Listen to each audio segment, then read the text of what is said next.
Joseph Ignace Guillotin was, by trade, a successful and well-regarded physician before he entered into politics. And during his political career, Guillotin had been concerned by the ethical questions that arose from criminal punishment. For the longest time, only two things were needed for a proper, legally sanctioned execution: a strong rope and a stout branch. But this never sat well with Guillotin. The criminal suffered unduly, and that's presuming that the criminal was not tortured beforehand or humiliated in public. Execution was as much a macabre spectacle as lawful punishment. When he won a seat on the National Assembly, Guillotin pushed hard for the abolition of the death penalty and found many like minds among the Jacobins, including Maximilien Robespierre himself. Alas, all his proposals fell through. So failing that, the good doctor moved that a more humane and ethically tolerable method of execution be meted out to convicted criminals. Devices that beheaded instantaneously had existed for centuries. But it just so happened that a Parisian barber had designed and built his own one very recently. Guillotin offered the barber his patronage. And so, much to Guillotin's dismay, the contraption would come to bear his name. The people would call it Madame la Guillotine. The guillotine, therefore, was not designed to cause undue pain or suffering. It was intended to bring swift and uncaring justice. A tool, not a weapon. Only years later did Guillotin's namesake, and after he himself had retired, strike its first heads. Its first victim was a bandit. A few other criminals followed, but the first significant victim was executed on August 25th, 1792. A minor functionary in the Swiss Guard, captured on August 10th, was given a perfunctory trial and put to death. Crowds watched on expectantly, but nobody really liked the new method. Not enough blood, they said. Too quick, too easy. But give the guillotine some time. Its bloody reputation will be well garnered soon enough. For the time being, however, fear of the mobs and not of the guillotine gnawed at the minds of the politicians in Paris. Any notion that the Legislative Assembly could keep a lid on the mobs had evaporated on August 10th when the forces of insurrection, the Parisian Sans-Culottes, the Regional Fédérés and aligned Revolutionary Guards, had crushed once and for all that last remaining pillar of the Ancien regime, the monarchy. For days following the insurrection, the capital descended into unmitigated chaos. The city's wide boulevards and narrow medieval streets were abuzz with activity. Civic buildings were blockaded by seething masses of sans-culottes as the streets echoed with the volume of their songs and chants. An unmistakable scent of gun smoke wafted throughout the city. The sections had risen, and they were not going anywhere. It had happened before that the people had been let loose on Paris, looting, pillaging, rampaging and lynching, but never on such a massive scale, and never before with proper organisation. Each section acted independently, but generally in concert, coordinating their sectionaires. So-called vigilance committees were formed to police the streets and conduct extrajudicial acts on behalf of the sectional assemblies. Their general fear was that the counter-revolutionary counter-attack was imminent. That this monarchist conspiracy was largely the work of fiction that existed only in the fevered imaginations of propagandists or as whispered rumour, well, that didn't matter a jot to the sectionaires. All that concerned them was that the enemies of the revolution, no matter who they were or where they were, would be punished for their crimes. Playing into the general fear of a royalist resurgence, radical propagandists focused their animosity on numerous public figures and perceived enemies of the revolution. And in this, none were more successful or more prolific than Jean-Paul Marat. With a small but loyal following of avid readers, Marat's appeal was still sky-high amongst the most radical and most revolutionary of the sans-culottes. He was their greatest advocate, l'ami du peuple, a mouthpiece to evangelize uncompromising measures. In the immediate aftermath of the insurrection, Marat effectively expanded his following by using his platform to capitalize upon the new wave of counter-revolutionary conspiracy sweeping through Paris. Marat played to this fear with explicit demands for immediate and non-commutable punishment to be visited upon whoever threatened the revolution. His advocacy for a violent purge soon became mainstream, and so in short order, he went from tolerated loudmouth to the voice of the people. Hardcore revolutionary radicalism was already the norm, but Marat was instrumental in keeping its fire burning bright, bringing the worst predilections of the mob into mainstream political discourse. It was against this backdrop of renewed violence, populist messaging, and revolutionary fervour that the insurrectionary commune began to solidify the gains of August 10th and make total their power in Paris. But they needed more than Paris on side to take control of the nation. To forestall any international condemnation, Maurice de Talleyrand was coerced into drafting a statement justifying the August overthrow for the consumption of Europe's monarchs. To save his own life and to ingratiate himself to the new order, Talleyrand willingly complied, taking several weeks to issue the justifications far and wide. Within France, The real beginning of the Commune's tenure in power started when they sent commissions out to the various departments to inform local authorities of the change of management that had taken place in Paris. Humble supplication was backed up with a good degree of justification. The insurrection, the commissioners argued, was the obvious and necessary reaction to an imminent threat of counter-revolution. Rooting their justifications in popular fears, for the most part, was sufficient explanation enough for the departments to heed their new leaders.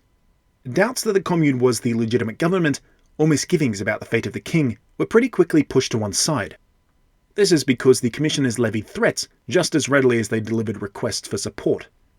So the insurrectionary Commune, with France on side and the reliable Sans-Culottes in reserve, could pull the strings of the Legislative Assembly at will, using them like a puppet to pass through their radical, revolutionary agenda.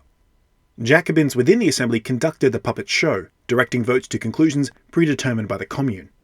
Brissot and the Girondins were utterly impotent, unable to resist. Various laws were passed, a predictable onslaught of revolutionary legislation that stripped Louis of his powers, elevated the Commune, and formally eliminated the despised active-passive distinction. That's not to say that there wasn't backlash, however. Marguerite Elie Godet successfully induced the Assembly to oppose the insurrectionary Commune.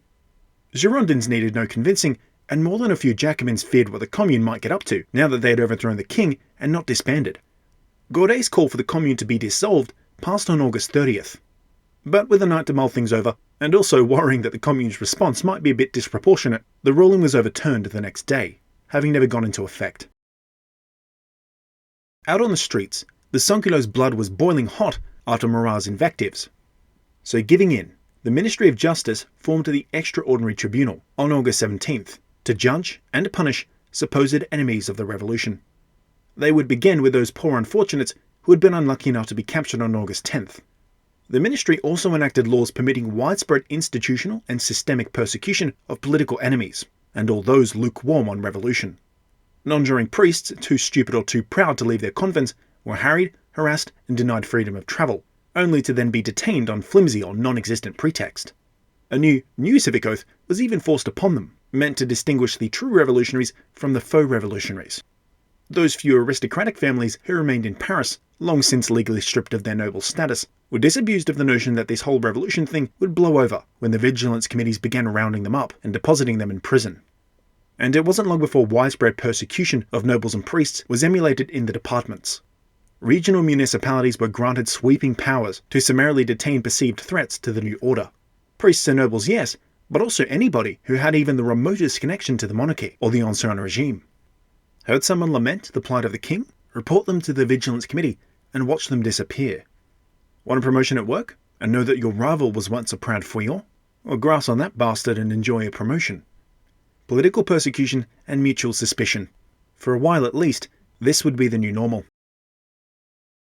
As an olive branch to the downtrodden Girondins, and to fulfill the requirement for a provisional government, now that Louis was demoted, the Commune compelled the Assembly to revive the royal ministry. It was, of course, impossible to give it a royal pedigree, so instead it was renamed the Provisional Executive Council, with 5 of its 6 ministerial positions being palmed off to Girondins. Naturally, the council was a puppet of the Commune, and that's because they had a man on the inside, the 6th position. Without any protest, beloved Georges Danton was made Minister of Justice, a position that permitted Danton total control not merely over the judicial system, but also over Paris itself. Moreover, he had his tendrils extended out to the Ministries of Foreign Affairs and War. Of all the most senior officials in government, Danton was among the very few who held commanding influence in both the Commune and the newly formed Provisional Executive Council.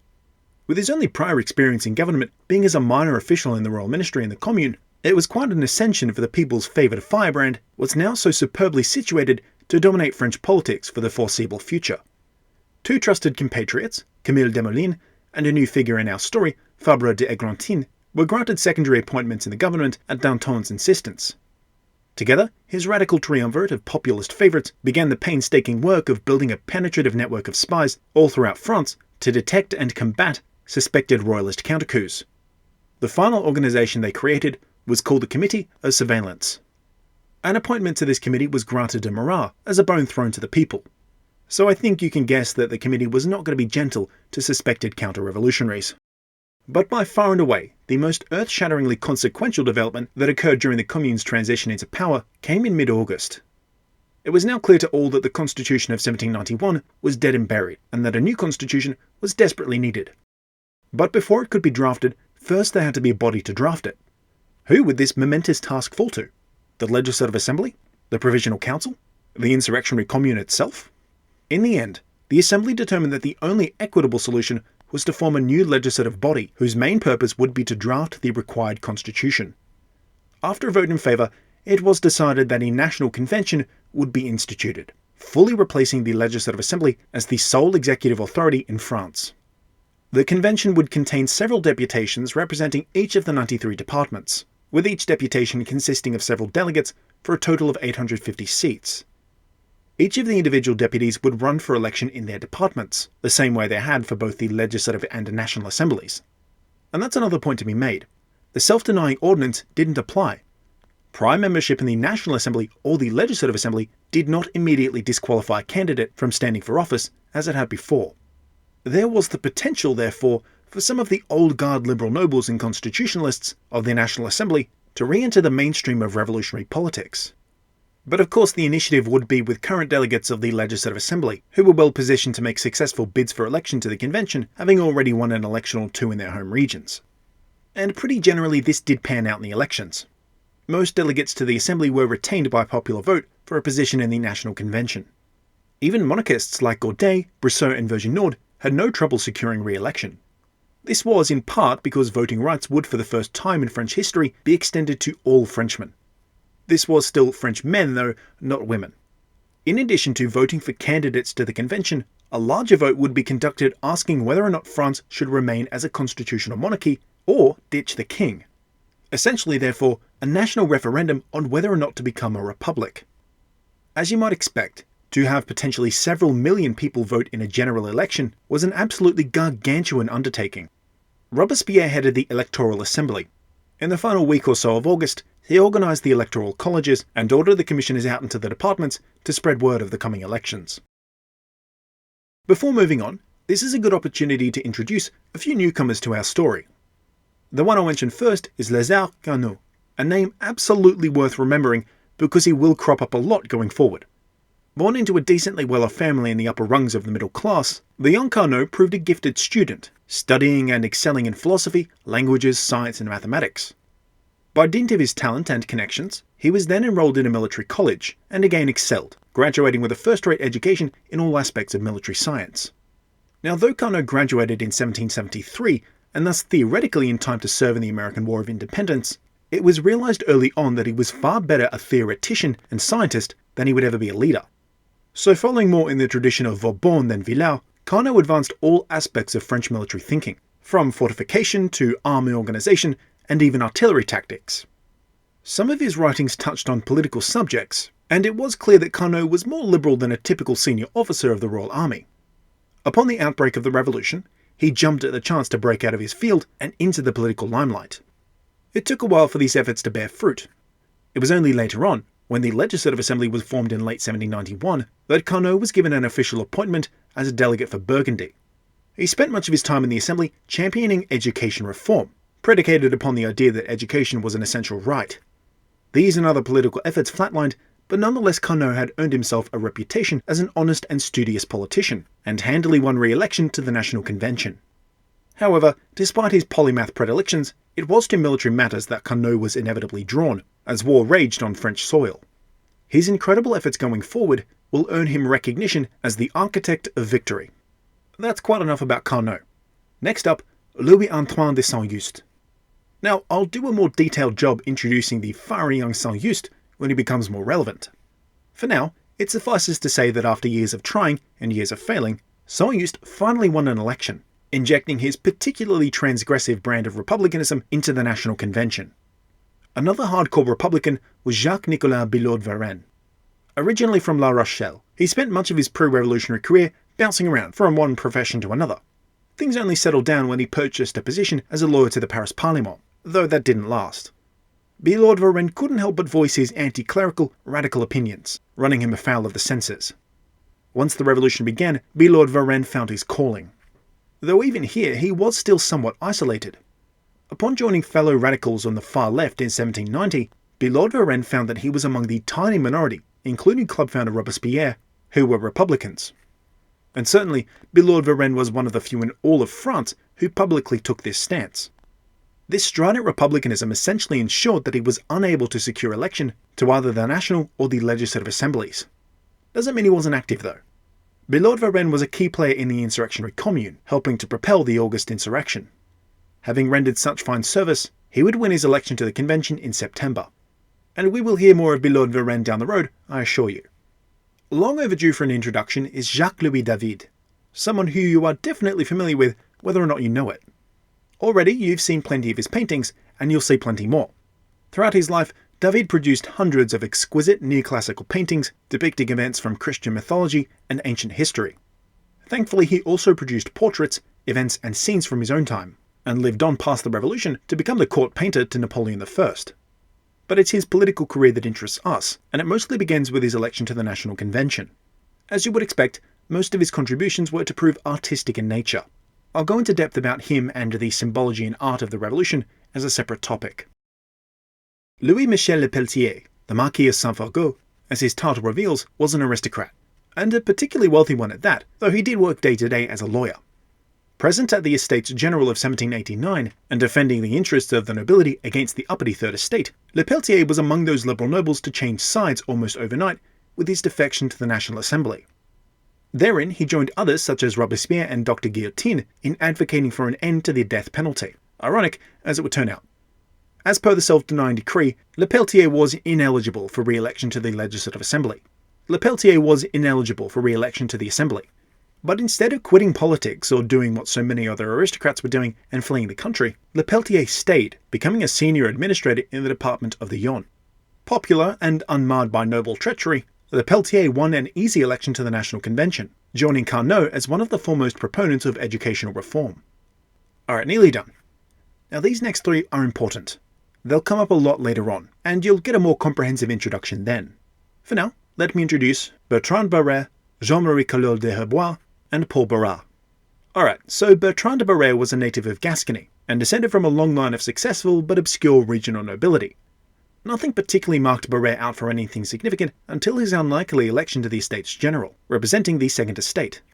Joining the National Assembly, he was a likeable, if insipid character, known more for his journalism than his politics. On the topic of his politics, they were weird. He was a Republican, but on the extremely conservative end of that spectrum, and actually joined the Feuillants.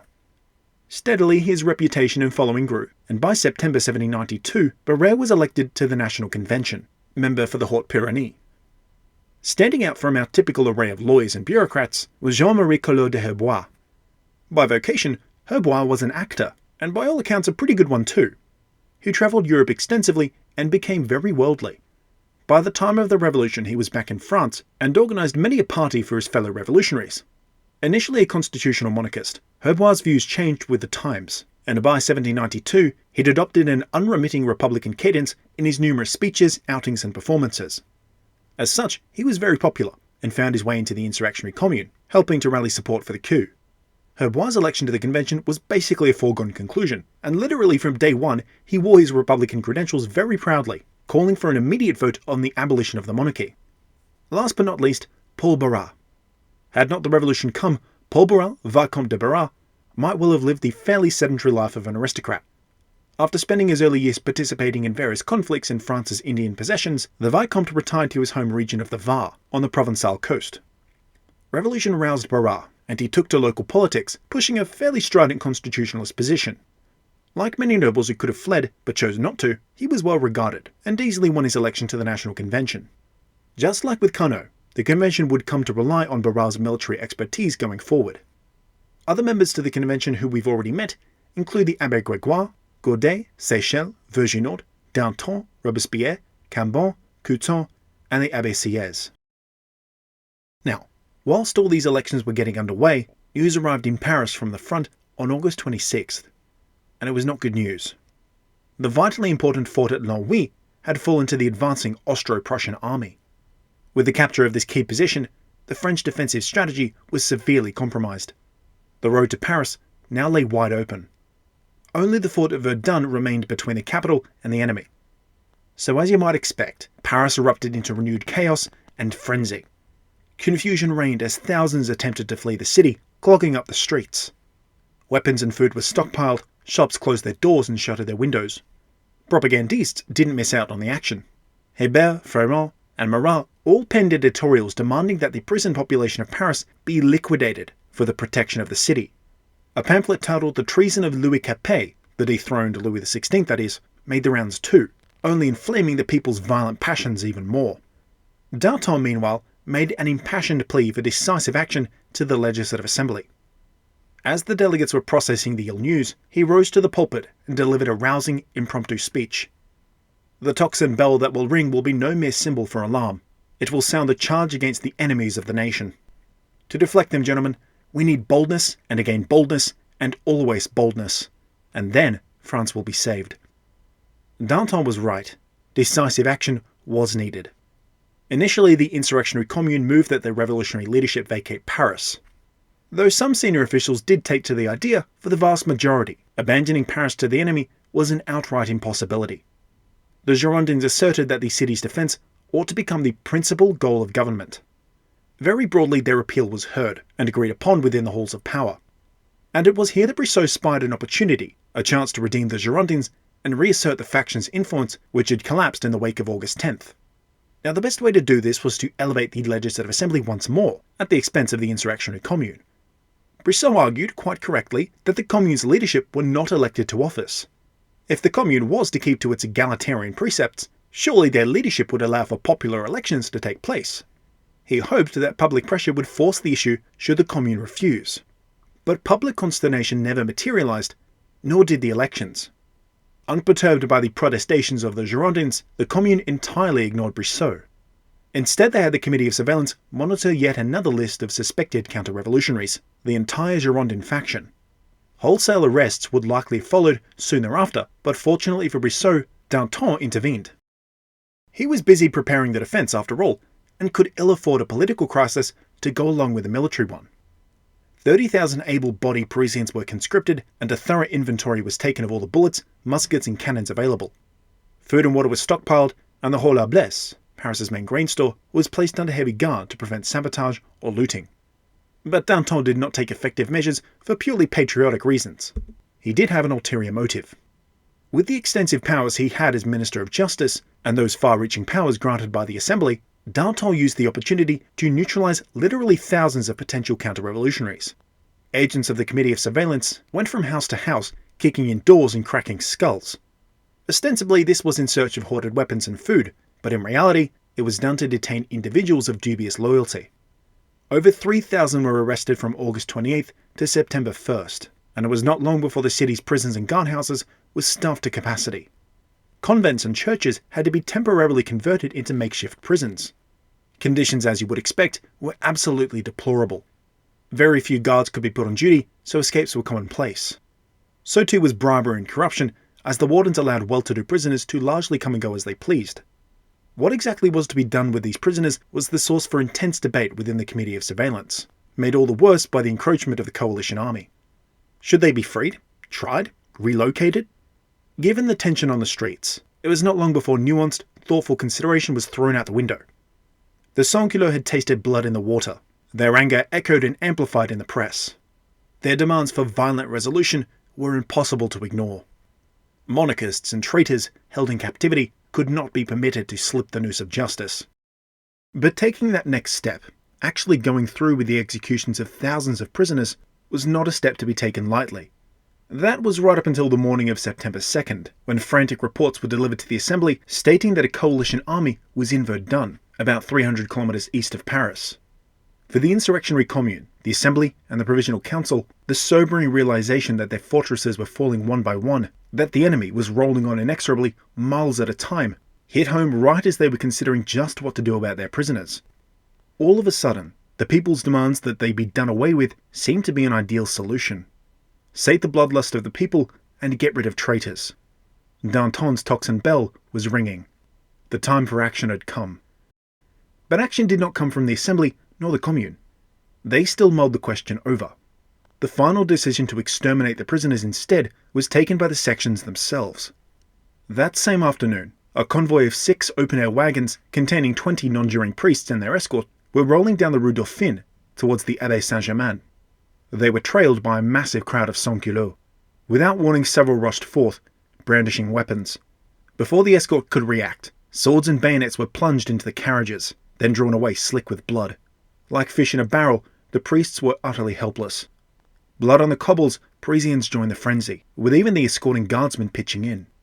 By some miracle, the carriages made it to the abbey, but before the priests could be offloaded to relative safety, another marauding band of sans-culottes ambushed them at the threshold. For those lucky few who escaped the initial slaughter, they had left the frying pan for the fire. Doors thrown open, priests ripped out, bayoneted, garroted, and mutilated in the courtyard. The doors of the abbey were opened before they could be kicked open, and a few hundred prisoners, locked inside due to the overflow of regular prisons, found themselves cornered. Hero of the Bastille and man of the people, Stanislas Maillard, headed a mock tribunal in the bowels of the abbey, passing final judgment in a morbid parody of justice. Perfunctory trials were held for the priests, but other prisoners enjoyed some chance to prove their innocence, despite Maillard's warnings that one lie meant death. Prison records were pressed into the hands of self-appointed judges who cross-examined the stories of the prisoners, corroborating them against the documentation. Some evaded death, common criminals mostly, who were pitied and let free, but most were not so fortunate. The executions were haphazardly performed, some in the corridor outside where the trials were held, and some out in the courtyard. One prisoner even hit up a chimney, and Don Maillard's order was smoked out and killed as soon as he fell out, choking on the smoke. Pained howls and pleas for mercy emanated from the cells of those yet to be murdered. They could watch from the turrets as their fellow inmates were dragged from the cells, taken outside, and butchered. Those who resisted, or vainly attempted to protect themselves, suffered the longest, often losing hands or entire arms before they were finally killed. At the Carmelite convent on the Rue de Vaugirard, 150 or so recalcitrant priests were gathered in its walled gardens for daily prayers, led by the Archbishop of Arles. They were interrupted by the intrusion of sans-culottes, who scaled the walls or who smashed down the gates. When it was demanded that the Archbishop present himself, he stepped forward.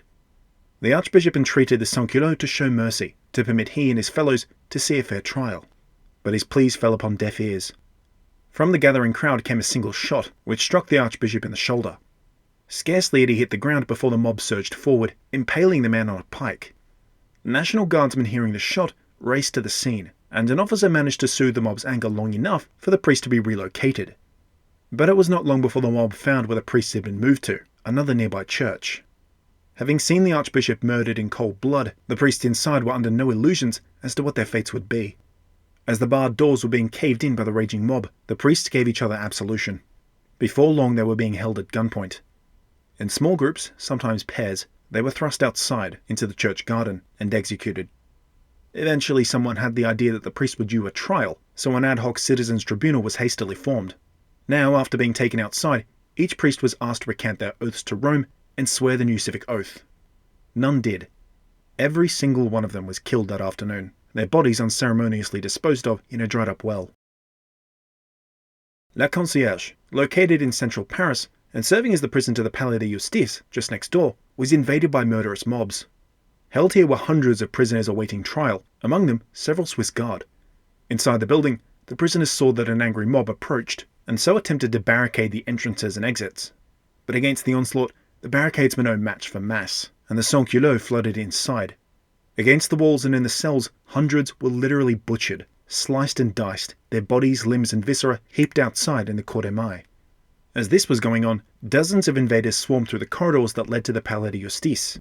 Here, several Swiss Guards were currently on trial in one of the cramped courtrooms. The sans-culottes found Major Karl Josef von Bachmann standing before the Revolutionary Tribunal, awaiting sentencing, even as several of his fellow shackled Swiss cowered beneath the benches. With a dismissive wave, the presiding judge halted the sans-culottes in their tracks before they could extract sweet vengeance upon Bachmann for his role in the defense of the Tuileries. Instead, they watched on silently, as without protest, Bachmann calmly accepted the sentence of death delivered by the judge. Led to the courtyard of the Palais de Justice, he was promptly guillotined. Every one of the Swiss Guard who survived August 10th soon suffered the same fate as their captain. From Sunday the 2nd to Wednesday the 5th, Paris witnessed the brutal dispatching of over half of the prison population. 73 priests at Saint-Firmin, men, women and children at La Grande, and later at La Petite Fosse, where 165 were tortured and executed over 2 days. This included the Princess de Lamballe, a confidant of the Queen who was raped and mutilated. La Bernardine, where hardened criminals awaiting the enactment of their sentencing, were rounded up, tried, and hacked to pieces. La Salpêtrière, a halfway house and a mental asylum, broken into, 35 of its mostly female inhabitants brutally stabbed to death. Le Grand Châtelet, an actual prison wherein 200 or so were rounded up and cut down. Wounded and sick housed in Le Bicêtre hospital met a similar fate. So extreme was the slaughter that the king's stables were raided for their horses, which were used to ferry the multitudes of bodies and body parts into mass graves. Tens of thousands of the sans-culottes celebrated the slaughter, drunk, dancing and singing. Oftentimes morbid souvenirs of their bloody work were proudly worn. Severed ears, fingers and hands, or bloodied blades and tufts of matted hair. Accounts from the time recall the sheer preponderance of blood and gore, and the miasma of death that clung to the city. Where was the National Guard? Where was the Commune? How could they allow this slaughter to take place on the very streets of the capital? Well, it seems likely that the Commune had independently concluded that the prisoners needed to be dispatched. So when the heads started to roll, why stop it? It was only with the tacit approval of politicians and public figures that the September massacres occurred. They could have stopped it, but with their careers and their lives on the line, they chose not to. It was in France's interest, and their own interest, that the killing continue. Santerre was ordered to stand the guard down for the duration of the slaughter, and individual units threw open the prisons without resistance. When a crowd of sans-culottes journeyed to the Hôtel de Ville to ask Mayor Pétion what was to be done with some prisoners they had captured, he replied, "It is not with me you need apply," at which point he offered them wine. But for every politician or public figure who ignored or even approved the massacres, there were those who lent their wholehearted and enthusiastic support. Charles Delamette, whose revolutionary career had been subdued in recent months, used the massacres as a platform to revive his fortunes. Likewise, his compatriot Adrien Duport capitalized, propelling himself into the public spotlight. Marat was naturally greatly enthused by the massacres. With his powers as a chief official in the Committee of Surveillance, he sent out agents to organize the disparate, roving bands of murderous sans-culottes into ad hoc hit squads, with specific targets and specific objectives. More than anyone else, Marat had fomented the anger which had now spilled out into wholesale slaughter. And now he was doing a fine job of channeling it, streamlining the trial process so that victims could be tried, convicted, and executed in mere minutes. Along with several other influential revolutionaries, he signed onto a letter which officially justified the slaughter. It was meant for the departments, where regional authorities were only just beginning to process the news that something terrible was occurring in Paris. Marat's letter had the intended effect. Not only did the letter soothe ruffled feathers, but it inspired copycat massacres in Meaux and Reims. For his part, Danton viewed the killings within and without Paris with apparent indifference. He was fully aware that inaction meant the deaths of thousands, but judged it to be better than to undermine defensive preparations or national unity. In private, he scolded a prison inspector who lamented the killings, claiming that the prisoners could take care of themselves. At other times, he seemed conflicted, and did successfully redirect departmental prison convoys bound for Paris jails.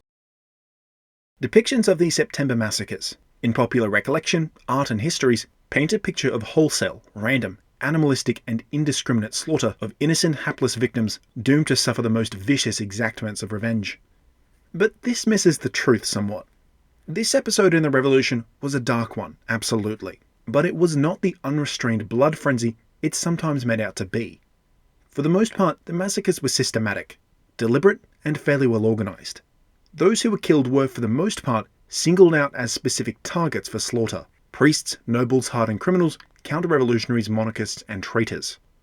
Of course, with the one notable exception of La Salpêtrière, where innocents, children, and down-on-their-luck women were just outright murdered without cause, a vast majority of the victims of the September massacres were singled out for death from among the thousands of other prisoners rounded up. Nearly a third of those killed were non-juring priests and nobles. The rest an assortment of innocents, yes, but also hardened criminals, mercenaries, and most intriguingly, money forgers, who themselves were particularly despised, villains implicated in numerous conspiracies. It's telling that of only 2 prisons in Paris not forcibly entered and its captives put to the sword, one held only debtors and the other prostitutes. So salt-of-the-earth common folk, with whom the sans-culottes had no grudge. Another great indicator of specific intent was the tribunals. Some measure of justice was generally observed, with evidence for and against a prisoner being measured very carefully against their word and the word of others. Now, I'm not saying that these tribunals were legitimate or that they were impartial. Far, far from it. These were kangaroo courts. But what they were, generally speaking, was genuine, as weird as that might sound. Many members of these impromptu tribunals did earnestly believe that they were doing the revolution a favour, sorting out the wheat from the chaff, the traitors from the innocent. Petty criminals were ignored. Those who made a good case, or who were in good standing, escaped slaughter. In one noteworthy instance, a priest, Jean-Enoch de Saint-Mard, successfully made his case to a tribunal, claiming to have never acted in service of the king, despite his royalist credentials. And he was believed. More than that, escorted safely back to his home by men who quite literally moments beforehand would gladly have stabbed him to death for crimes against the revolution. The Duchesse de Tourzel, who had kept her head low since the failed flight to Varennes, only then to be picked up by the Committee of Surveillance's citywide sweeps, avoided execution by the good graces of persons unknown. Treating the wounds of a young woman, Tourzel was informed by another young woman that the necklace the wounded woman wore had a bust on it which resembled the king, and that it should be removed lest she be taken for a royalist. And a little while before this incident, the Duchesse had been bodily protected by some sans-culottes from some other less than sympathetic sans-culottes, as she was forced to stand atop some bodies and deliver a pledge to the nation. Imprisoned at La Petite Fosse along with her daughter, the Duchesse narrowly escaped a certain death after being rescued by an anonymous man. Little acts of altruism like this occurred often enough that it was more than mere hate that motivated the murders. But it's hard to draw a line, because passing out that genuine desire to purge corrupt elements from that to kill without consequence is just impossible. Many who didn't directly participate in the massacres viewed it as sport, with even well-to-do types reveling in the spectacle of courtyards and streets running slick with blood. But it suffices to say that not all were out for blood's sake. Only a relatively small vanguard of a few hundred men actually carried out the executions. They are sometimes called the Septembristers, or the Septembrists. While a few Septembristers revelled in the orgy of violence, most considered the killing to be honest work. A public good, plain and simple. They were regular guys mostly, with a smattering of National Guardsmen thrown into the mix. Butchers, tailors, cobblers, carpenters, tradesmen and artisans, all uniquely suited to the work of citizen executioner. Food and drink was prepared for them as they carried out the sentences of the tribunals, and even years later, they would enjoy esteem from Parisians for having done what needed to be done, so to speak. They were even permitted a yearly stipend of 24 livres for services rendered.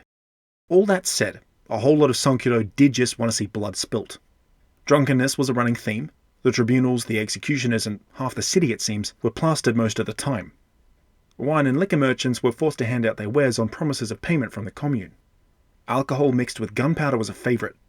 In more unsavoury taste were some who enjoyed their drinks infused with the literal blood of their victims. Reliable accounts report that some prisoners were made to drink an aristocrat to save their lives, or the lives of their families. The final bout of killing occurred on September 9th, a few days after things were settled in Paris. A convoy of political prisoners was bound for a jail in Versailles when they were set upon by Septembristers laying in ambush. Among those killed was former Foreign Minister de la Sarre and several former members of the National Assembly, arrested on counter-revolutionary charges. The final death toll numbered anywhere from as many as 1,100 to north of 1,600. Accurate records were not made of those killed, or if they were, most have since been lost. Even as late as the mid-19th century, the skeletons of those killed were extracted from wells and mass graves, suggesting, and I think it likely, that the body count was much higher. Now, what about the king and queen in all of this? Well, the royal family only barely evaded becoming statistics themselves by Louis engaging in some uncharacteristically quick thinking. Accosted by soldiers who burst into his chambers, the king rebuked the uppity troops, giving the royal family enough time to hide away. Justifications for the massacres came thick and fast in the days following and days during. Propagandists claimed that this was merely retribution for crimes against the nation. Leading politicians mirrored these claims, describing the episode as a necessary precaution against counter-revolution. But for most Parisians, of all orders, kept awake at night by the sounds of the slaughter, there was apathy. Denouncing the massacres was a surefire way to find yourself on the wrong end of a sword, so most quietly ignored what was impossible to avoid, consoling themselves that those killed were enemies, traitors, that a brief bloody purge now meant safety and security in the future. So don't prematurely judge the leaders of the day, for each doing nothing meant the deaths of thousands, and doing something meant their own deaths. Some individual deputies and leaders did attempt to slow the killings by negotiating with the Septembristers, but they never tried to stop them. Though every deputy of the Legislative Assembly, member of the Paris Commune or Second Girondin Ministry, was happy enough to let apathy win the day and the massacres play out, pretty well all of them tried to turn the killings to their political advantage. Brissot denounced not the massacres themselves, but the Jacobins for supposedly having organised the killings without official approval. Countering these claims, Robespierre instructed the Jacobins to spin their own story about a Girondin conspiracy to orchestrate the violence. The political back and forth took place against elections to the National Convention. The first round of voting for the electors had started on August 27th, just a few days before the massacres began. But turnout was severely depressed. Groups of revolutionaries all throughout France intimidated more conservative-leaning voters into staying home. How much of the low turnout is due to the difficult logistics of holding a massive national election so soon after a changeover in government, or how much is down to fear of reprisal, is up to debate. Regional voting turnout was generally very poor. In more urban and therefore far more revolutionary environments, turnout was greater, but there weren't lines of voters stretched out as far as the eye could see. Jacobins were determined that they win the lion's share of Paris's delegates. They drove massive voter campaigns and rigged rolls to exclude known political opponents. Former Feuillants, for instance, were entirely stripped of their voting rights, and sometimes paid a visit by the Committee of Surveillance. Conservatives and moderates who had signed their names to the petition denouncing the Journée of June 20th were similarly targeted. These voter suppression efforts had the desired effect. Jacobins won big in Paris, where turnout was proportionally extremely high when compared with the other 92 departments. Nationally, only around 11% of the eligible male population voted. Thus, votes came from the most ideologically committed voters. The second round of voting, by the electors this time, started on September 2nd, right as the massacres were kicking off. By September 8th, their votes were in, and the results tallied. Firstly, all but 13 of the departments voted in favour of installing a republic. The only monarchist holdouts were in Provence, the Loire, and the Vendée. Elsewhere, results were predictable. As with elections to the Legislative Assembly, it was mostly lawyers and men of letters who won seats, of whom around 300 were seasoned administrators and legislators. True believers, predisposed to the Girondins' hawkish patriotism or the Jacobins' revolutionary radicalism. They came from both the provinces and from the cities. Though Robespierre had tried to pass another self-denying decree, the Girondins had shot it down, and around 200 members of the Legislative Assembly and even 80 from the National Assembly won their elections. Around 50 clergymen who had abided by the civic oath won seats. Quite a few former noblemen won seats as well. Philippe de Orléans, the Duc de Orléans, restyled himself as Philippe Égalité and won election for Orléans. The former Duke's repudiation of his name and title was emblematic of a greater societal change that had absolutely been galvanized by the September massacres.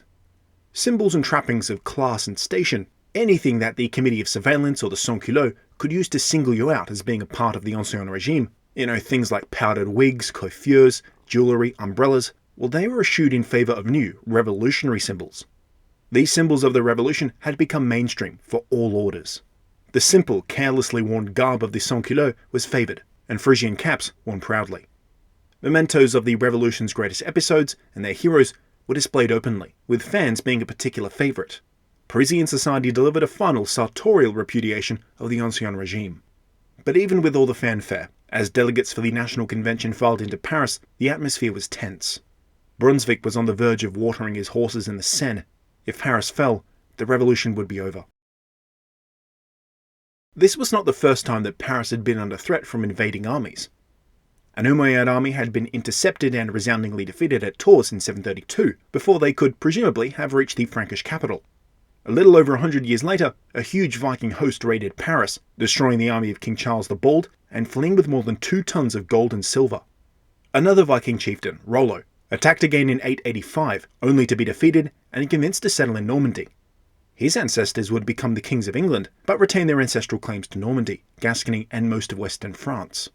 These conflicting claims were the bases of the wars that racked both France and England during the medieval period. Their armies clashed in the regions around the city frequently, defeats and victories aplenty.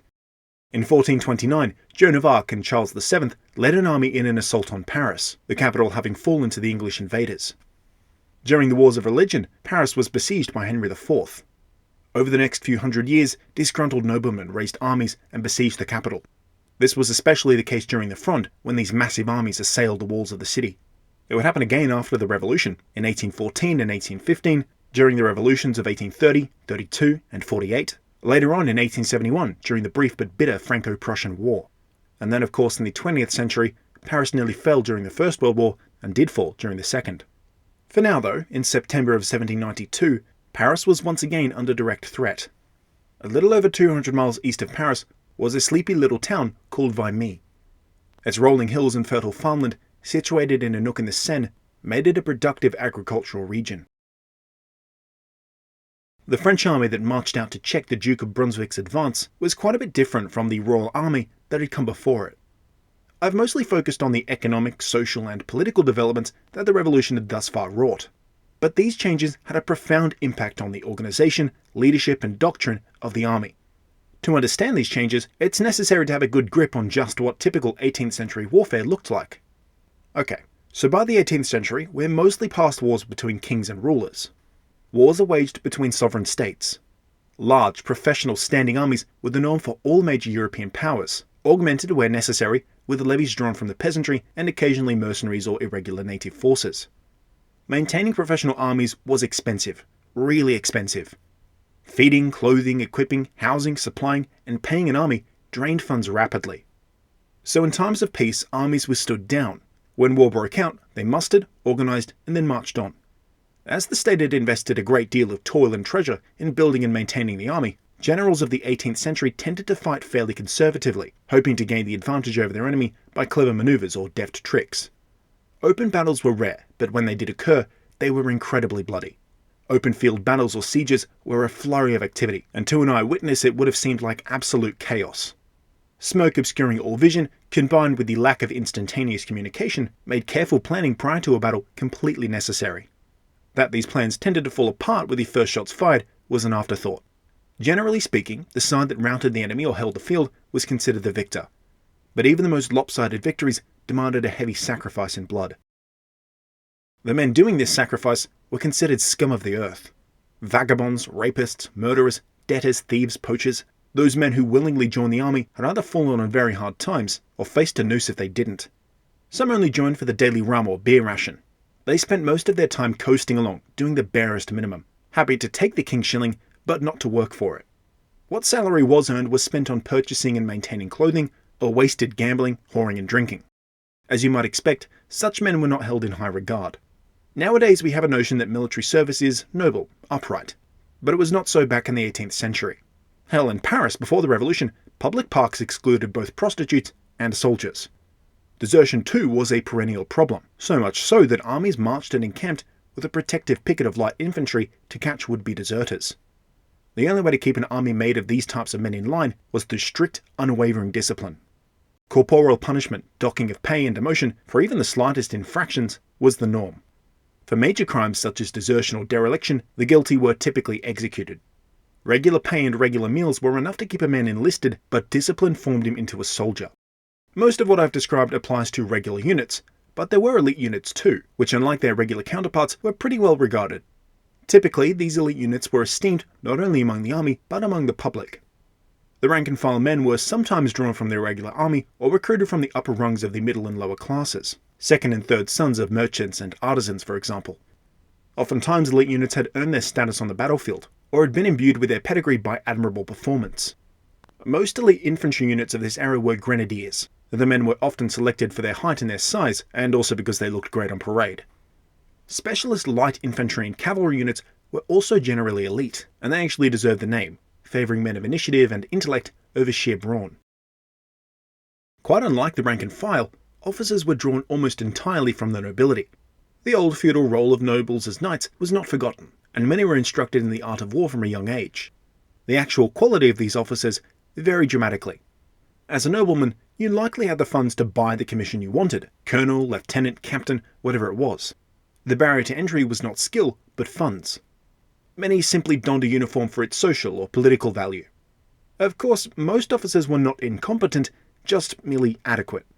Social status was thus a major component of officership, and those of sufficient status or with the right connections rose through the ranks with ease.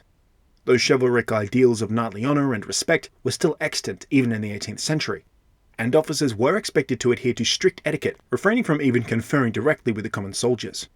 So with military affairs a secondary concern, officers of this era weren't exactly the most capable bunch. That being said, the professionalization of the officer class was well underway during the late 18th century.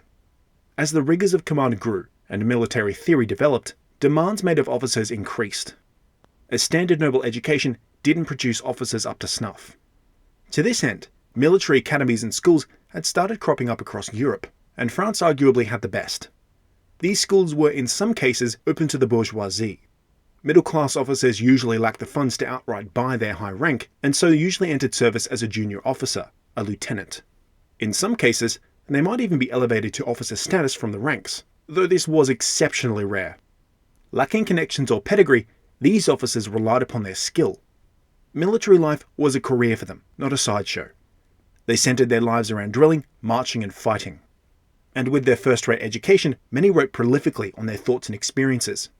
This new generation of professional officers was leaving an indelible mark upon military doctrine, practice, and organization. A follow-on effect from the increasing professionalism among the officer class was the growing appreciation and application of the burgeoning schools of military science, both doctrine and actual, science. The development of artillery charts this trend. Artillery had for the longest time been deployed without much in the way of coherent strategy. Deployed haphazardly, cannon had made an explosive entrance onto the battlefield, but was rarely the deciding factor in anything other than sieges. Jean-Baptiste de Gribeval became Inspector of Artillery in 1776, and until his death in 1789, revolutionized the French artillery arm.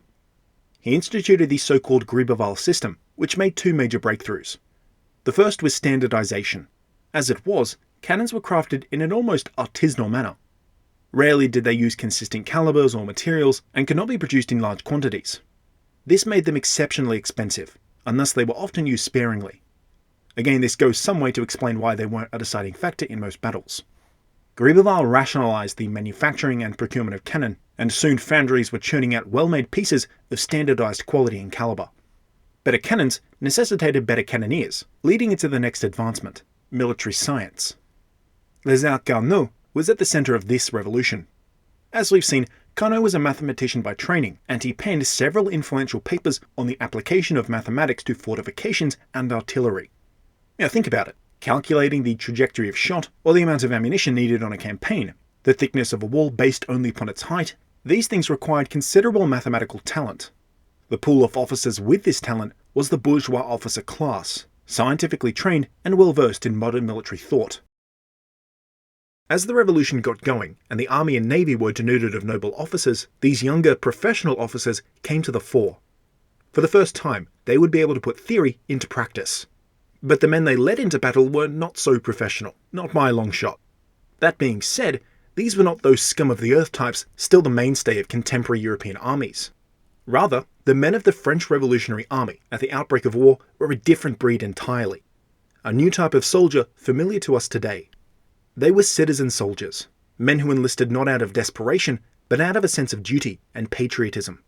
After the decree of the country in danger was promulgated, tens of thousands of these citizen soldiers flocked to the colours. They were volunteers. They wanted to be there. Now this might not sound like much, but it matters a whole lot. Remember that desertion was a massive issue. Well, it was now so much less of a problem if the rank and file were willingly participating in the fight. They could be relied upon to endure the hardships of a soldier's life, with determination, not resignation. Morale sky high, singing La Marseillaise, these were the soldiers who met the Duke of Brunswick's army. Their devotion was not in question. Their training and equipment, however, left much to be desired. The French Royal Army had collapsed, taking with it institutional knowledge and decades of military experience. On a shoestring budget, the Republic had to rebuild and re-equip that army. Now with a new generation of professional officers, there was the opportunity to reforge the army into the most modern, most proficient fighting force on the continent. But that would take time. Time the Republic simply did not have as Brunswick marched roughshod through France. What they needed were men, warm bodies on the court. Thus training was virtually non-existent in some regiments, and most went into battle woefully under-equipped. Consequently, Brunswick's hardened professional German troops had brushed eager but inexperienced French armies aside with incredible ease. Fort after fort fell, and soon he was only a short stint away from the capital.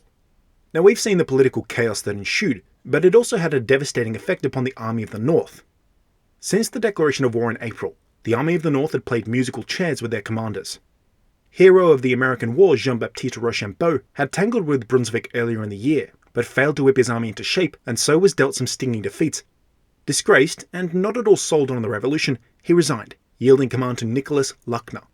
Luckner was likewise compelled to retreat after making only marginal gains in Flanders. It's here that the Marquis de Lafayette was entrusted with command. But as we know, the Marquis was far more concerned with political matters in Paris. In secret, he was conferring with the Austrians, attempting to make a peace. When this duplicity was revealed to the Assembly, he was stripped of rank and due to be arrested. But the wily Lafayette had already fled across the border. So down 3 commanders in a few short months, and having been resoundingly defeated on the field multiple times, the Army of the North was placed in the capable hands of Charles-François Dumouriez, Minister of Foreign Affairs during the Second Girondin ministry. Taking one look at the situation, he understood the peril Paris was in.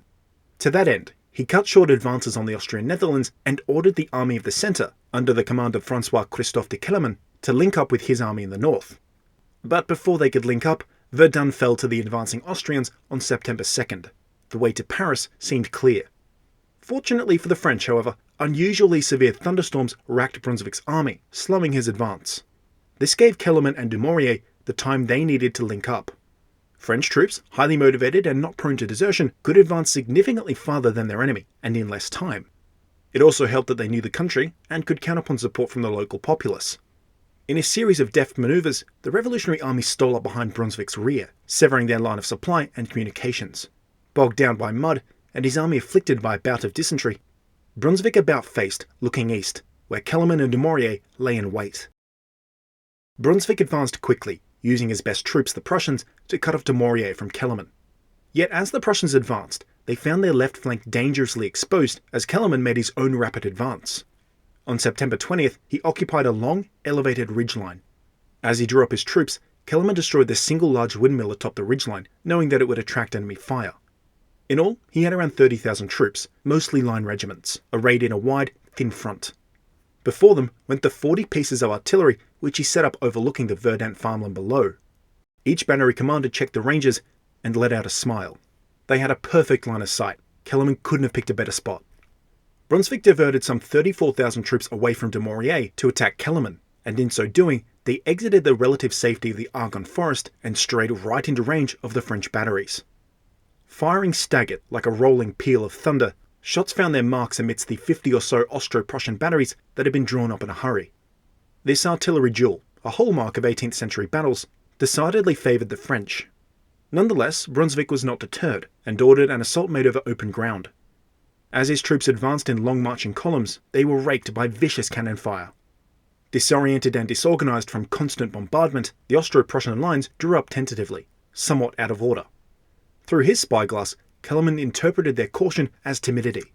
Immediately, he rode up and down the lines, exhorting the valour and courage of his troops. Jumping off his horse, Kellermann then joined their ranks, doffed his hat, and then praised the nation. Other regiments, buoyed by the energetic encouragement of their general, began to sing La Marseillaise and Ça ira. The sudden outburst of song and shouting from the French line struck the demoralised coalition troops. Brunswick's men began to waver. Sensing that a victory was impossible, he recalled the troops. They withdrew in good order, and Kellermann set off in pursuit. In purely military terms, the Battle of Vimy could hardly be called a battle. The Gribeauval system had proven highly effective, and French citizen soldiers demonstrated great determination, but ultimately casualties where both sides numbered only a few hundred. It was more of a glorified skirmish. What was decisive about Vimy was Brunswick's retreat. Cut off from resupply, and having borne a full French fusillade from Kellermann's cannon, he retreated back to the Austrian Netherlands. In French national consciousness, Vimy was the first victory of the nation. And of course Kellermann's role in the deliverance of the nation magnified its importance greatly. Not only was Paris saved, but so too was France, and they had a military hero to boot. The celebration in Paris was ecstatic. Absolutely unbridled, passionate celebration for deliverance at Vimy. The newly convened National Convention was not immune from this fiery patriotism. When word reached them of victory late on the day of September 20th, passions grew and tempers flared. Most delegates were in favour of immediately declaring an end to the monarchy and instituting a republic. Some, however, wanted more contemplative deliberations to be held. Abolition of the monarchy was a major decision, and there would be no going back after taking the plunge. But the Abbé Grégoire shut them down and implored the delegates to take a vote. What need do we have of discussion when everyone is in agreement? Kings are as much monsters in the moral order as in the physical order. The courts are a workshop for crime, the foyer for corruption, and the den of tyrants. The history of kings is the martyrology of nations. The following day, the vote took place.